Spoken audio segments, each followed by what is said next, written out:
adına. Men bir oğlum geldim senin adına. Acab oğlan bağı seylak iledir.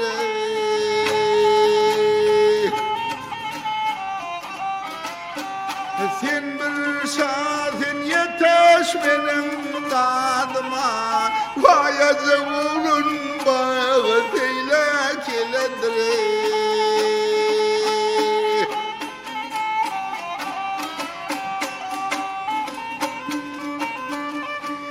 Men bir aşık geldim sana izaz bilen. Bir ceren ağladım Bahre baz bilen.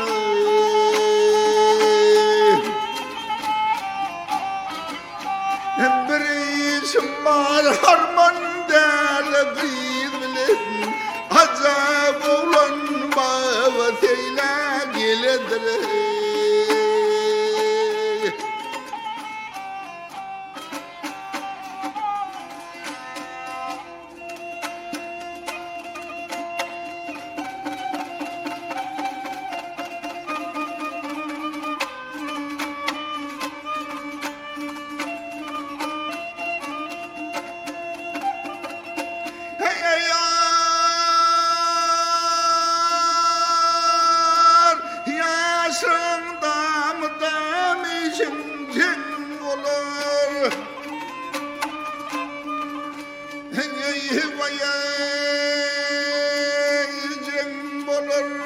Fayda ve tevhali işlerim gen olur.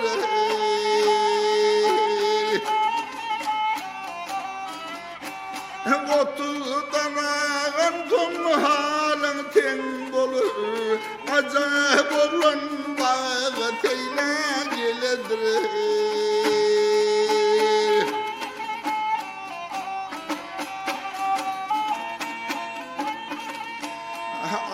Aşık kerim arz eyletem özüne. Kurban olsam karşı bilen gözüne.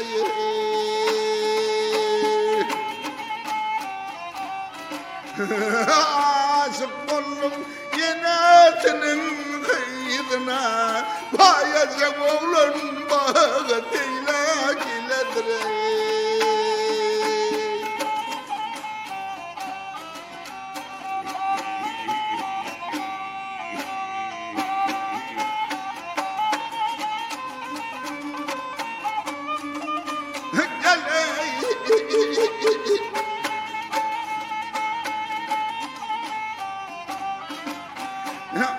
Aşık oğlum yine senin kıydına.